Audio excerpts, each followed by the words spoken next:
ધર્મગુરુ મુક્તિદાન અલ રુદ્રના આહવાન પર ઈરાકમાં અમેરિકા વિરુદ્ધ પ્રચંડ વિરોધ પ્રદર્શન, હજારો લોકોએ બગદાદમાં લગાવી ગર્જના. ઈરાકમાં બગદાદ શિયા ધર્મગુરુ મુક્તદા અલ સદ્રના આહવાન પર યુનાઇટેડ સ્ટેટ્સ વિરુદ્ધ એક વિશાળ જનસેલાબ ઉમટી પડ્યો છે. સમગ્ર રાષ્ટ્રમાં ફેલાયેલા વિરોધ પ્રદર્શનોએ બગદાદ સહિતના મુખ્ય શહેરોમાં પશ્ચિમી પ્રભાવ વિરુદ્ધ એક નવો રાજકીય જુવાળ સર્જ્યો છે. ઈરાકની રાજધાની બગદાદમાં આજે હજારોની સંખ્યામાં લોકોએ રસ્તા પર ઉતરીને અમેરિકાની વિદેશ નીતિ અને સૈન્ય હાજરી વિરુદ્ધ ઉગ્ર વિરોધ પ્રદર્શન કર્યું હતું. શિયા સમુદાયના પ્રભાવશાળી ધર્મગુરુ મુક્તદા અલ સદ્ર દ્વારા આપવામાં આવેલા રાષ્ટ્રવ્યાપી આંદોલનના આદેશને પગલે પ્રદર્શનકારીઓનો મોટો સમૂહ એકત્ર થયો હતો. આ વિરોધ પ્રદર્શન દરમિયાન ઈરાકની સંપ્રભુતા જાળવી રાખવા અને વિદેશી હસ્તક્ષેપને તાત્કાલિક અસરથી નાબૂદ કરવાની માંગ કરવામાં આવી હતી.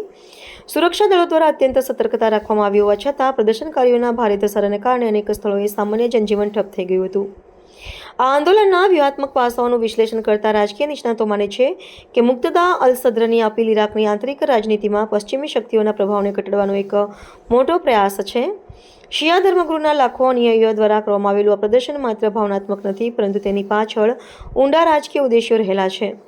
આ જનસેલાબ દ્વારા વિશ્વ સમક્ષ એવો સંદેશ મોકલવાનો પ્રયાસ થયો છે કે ઈરાકની જનતા હવે પોતાના દેશના નિર્ણયોમાં વિદેશી સત્તાની દખલગીરી સહન કરવા તૈયાર નથી. આ ઘટનાથી મધ્ય પૂર્વના દેશોમાં અમેરિકાના રાજદ્વારી સંબંધોને વ્યૂહાત્મક સ્થાનો પર જોખમ વધી શકે છે.